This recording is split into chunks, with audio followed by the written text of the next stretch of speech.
principal.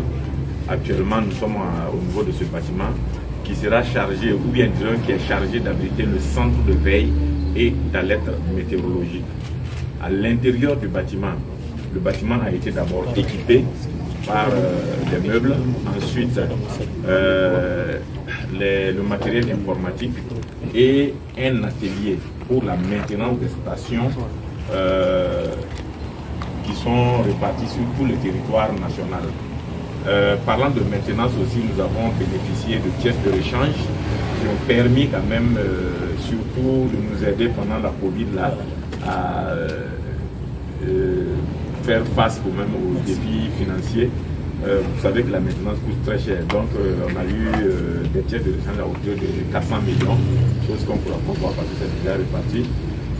En plus de cela, dans l'atelier, je parlais de l'atelier de maintenance qu'on pourra voir tout à l'heure.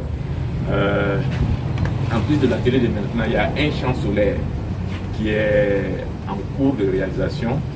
Le champ solaire sera chargé de maintenir l'énergie pour certains équipements sensibles, notamment au niveau du centre de veille, notamment au niveau du calculateur. On a un supercalculateur qui permet de faire des prévisions à échelle très réduite.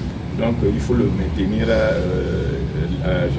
maintenir l'électricité pour qu'il puisse faire le travail en continu. Je crois que c'est pratiquement l'essentiel de ce que nous avons sur place ici.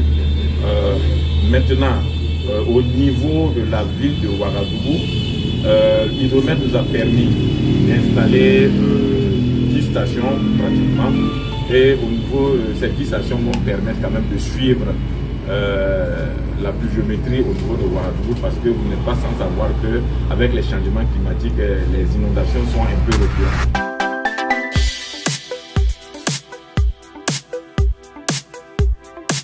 Sur le terrain, nous avons commencé avec le projet hydromètre.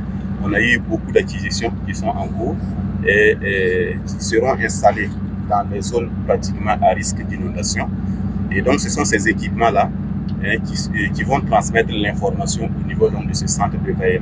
Mais en attendant que ça soit opérationnel, un bâtiment serait donc un petit bâtiment en attendant, va abriter le minimum de matériel nécessaire en attendant que ce matériel-là soit complètement, le bâtiment soit complètement achevé et opérationnel.